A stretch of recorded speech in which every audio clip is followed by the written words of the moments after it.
नमोस्तु रामाय सलक्ष्मणाय देव्यै च तस्यै जनकात्मजायै वादतोषितविश्वेशं धर्ममार्गप्रवर्तकं वन्दे श्रीहरिहरानन्दं करपात्रं जगद्गुरुम्।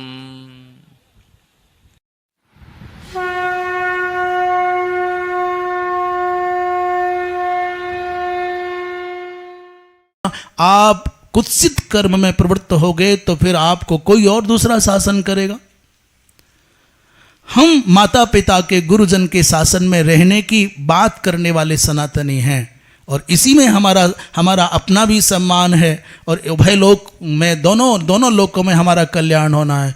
और तथा प्रच्छन्न पापा नाम, दूसरा क्या हुआ, राजा शास्ता दुरात्मनाम। हम इसलिए नहीं बुलवा रहे इस लोक के इस अंश को क्योंकि यहाँ जो बैठे हैं वो प्रथम कक्षा के हैं।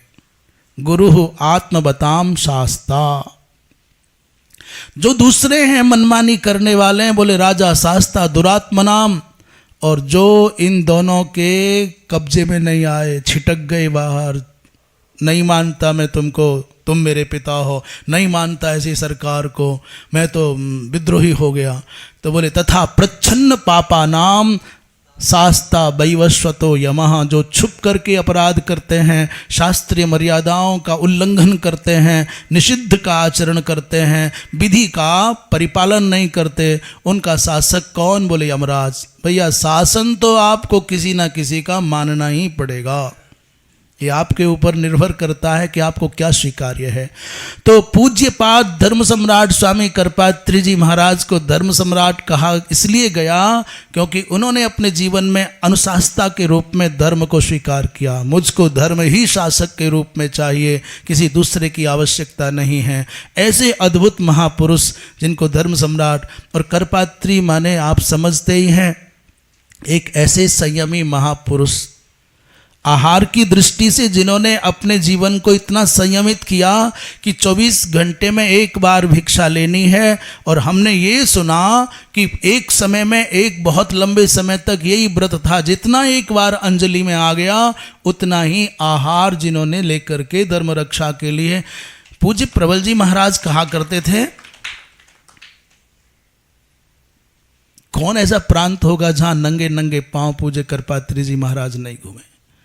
धर्म के जागरण के लिए अभी आप संचालन की भूमिका में भैया देवेश जी कह रहे थे, एक समय कहाँ साधन होते थे, कहाँ भिक्षा के लिए ठीक से साधन नहीं होते, तन ढकने के लिए ठीक से वस्त्र उपलब्ध नहीं होते, कहाँ वाहन मिलेगा, और कहाँ इतना पैसा कि किसी से छपा करके बांटेंगे। हाथ से, अपने हाथ से छोटे छोटे पर्चियों पर धर्म की जय हो, धर्म का नाश हो, प्राणियों में सद्भावना हो, विश्व का कल्याण हो इत्यादि इन उद्घोषों को लिखते पूज्यपाद प्रारंभ में, और श्री राम जय राम ये उद्घोष बोल करके इस मंत्र का जब गो रक्षा के लिए, राष्ट्र रक्षा के लिए, धर्म रक्षा के लिए प्रत्येक स्त्री पुरुष को कहते करो, ये करो, ये करो। पैरों में विवाही फट जाती थी।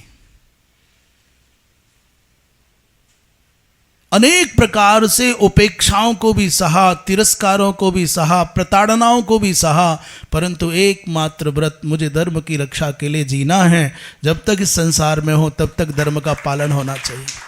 ये जो सर्ववेद शाखा सम्मेलन की एक अपूर्व अलौकिक छटा देखने को मिली इस राष्ट्र की राजधानी दिल्ली में प्रथमतया, वो प्रथम पूज्य धर्म सम्राट जी महाराज की संकल्पना थी। जितनी शाखाएं बची हैं उन शाखाओं का एकत्रीकरण होकर के अब इससे आगे क्षरण ना हो, इस भाव से उत्तर भारत दक्षिण भारत को, पूर्व पश्चिम उत्तर दक्षिण चारों को इकट्ठा करके, चारों दिशाओं को देश की राजधानी में भगवती प्रेमयिक रूपा, भक्ति स्वरूपा यमुना जी के तट पर वो इतना अलौकिक यज्ञ हुआ।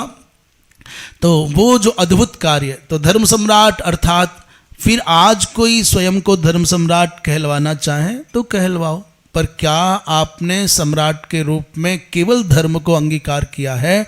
क्या धर्म के शासन में, उनके उस धर्म के आलोक में आप अपने जीवन को जी रहे हैं? तो ठीक है।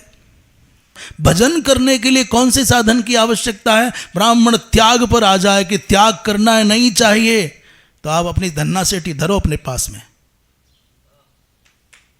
आप सम्राट हैं अपने यहाँ, हमको नहीं चाहिए तुम्हारे साथ फोटो खिंचाना, हमको नहीं चाहिए तुम्हारा एक कण। लात मारने की सामर्थ्य रखने वाले ब्राह्मण को कौन झुका सकता है? तुमको चाहिए पर्यंक, तो फिर झुकना पड़ेगा, समझौते करने पड़ेंगे। और भूमि पर सोना है तो भगवान ने बिछौना दिया है ना, किसके सामने झुकने की आवश्यकता है? हमको पूड़ी चाहिए, हमको रबड़ी चाहिए, तो दुनिया के सामने झुकना पड़ेगा। और आपने कहा कि नहीं, मैं घास खा करके रहना पड़ेगा, मैं पत्ता खा के रहना पड़ेगा, रह जाऊंगा, परंतु मुझे समझौते नहीं करने, तो कौन झुका देगा तुमको? झुकाती हैं हमारी इच्छाएं, असीमित इच्छाएं, हमारी आकांक्षाएं, हमारी कामनाएं। चाह नहीं रहेगी तो दुनिया की कोई शक्ति तुमको क्या मारेगी? तुम्हारे शरीर को मिटाएगी, तुम्हारे सिद्धांत को नहीं मिटा सकती है। तो पाने की चाह न हो और कुछ खोने पर आह न हो, और केवल एक ही व्रत हो कि वर्णाश्रम धर्म की मर्यादा में मुझको अपने जीवन को पावन करना है। ये सौभाग्य मिला है मुझको मनुष्य बनने का, ये सौभाग्य मिला है मुझको ब्राह्मण कुल में जन्म पा करके धर्म रक्षण का, तो फिर कौन झुकाएगा? धर्म सम्राट जी महाराज का यही व्रत था, उनको सरकारें न झुका सकी, उनको कोई बड़े धनवान नहीं झुका सके, उन्होंने धर्म का पालन किया, इसलिए धर्म सम्राट थे।